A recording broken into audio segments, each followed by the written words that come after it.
Now to the budget battle in Washington. 2 days after the president sent his budget plan to Congress, we are no closer to a grand bargain. The White House pointing to proposed tax hikes and entitlement reform, saying both sides will have to compromise.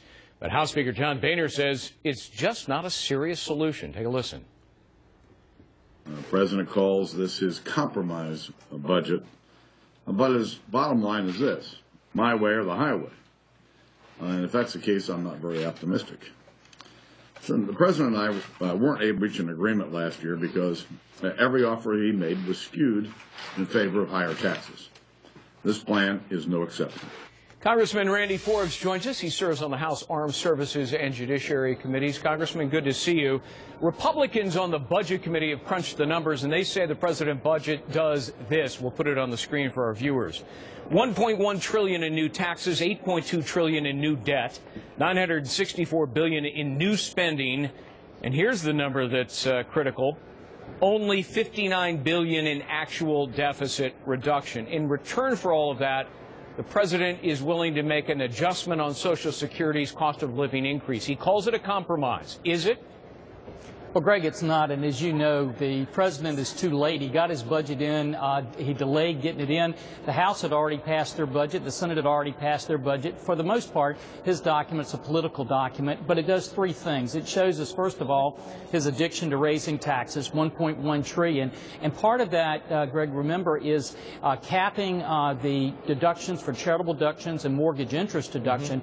And we always know that if you're in Washington, you know the first thing they do is cap it. They come back next year, the next year, and do away with it altogether. Second thing, huge spending while he's in office, and the small reductions he has would only come after he's left office for some other future president. I don't think you could even get a majority of Democrats that would vote for his budget right now. Congressman, if the president were willing to agree to raise the retirement age on future retirees for both Social Security and Medicare, would Republicans be willing to concede on the issue of increased revenue?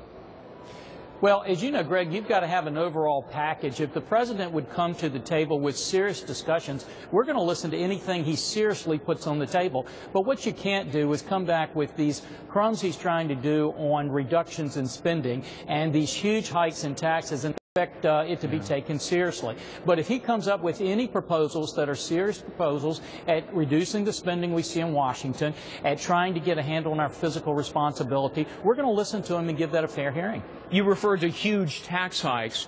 The president characterizes it differently. He says he is proposing that households with incomes of more than $1 million pay at least 30% in taxes, 30%. Now, you're talking about less than 1% of taxpayers. What's wrong with that? Well, I think there's two things. First of all, you're talking about overall tax increases of about $1.1 trillion. Huge numbers. Secondly, we all know that when you raise these taxes, it normally equates to jobs and cost us jobs when we do it. But the third thing to remember is that all these are always first steps that they do. As I mentioned, this doing away with the charitable deduction or the mortgage interest deduction, it starts by him coming in and saying, let's put a cap. But the president continually moves the goalpost. Next year he'll be back and he'll say, okay, now let's do away with those deductions altogether. It's what he did in January when he was talking about revenue increases. He said, let's raise the revenue, we'll be done with that, then we'll talk about spending.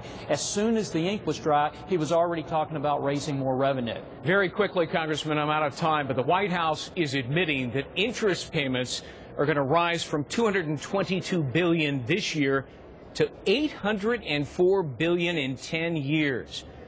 How is that manageable, sustainable, and doable? It is absolutely not manageable, and that's what we've been trying to tell the White House.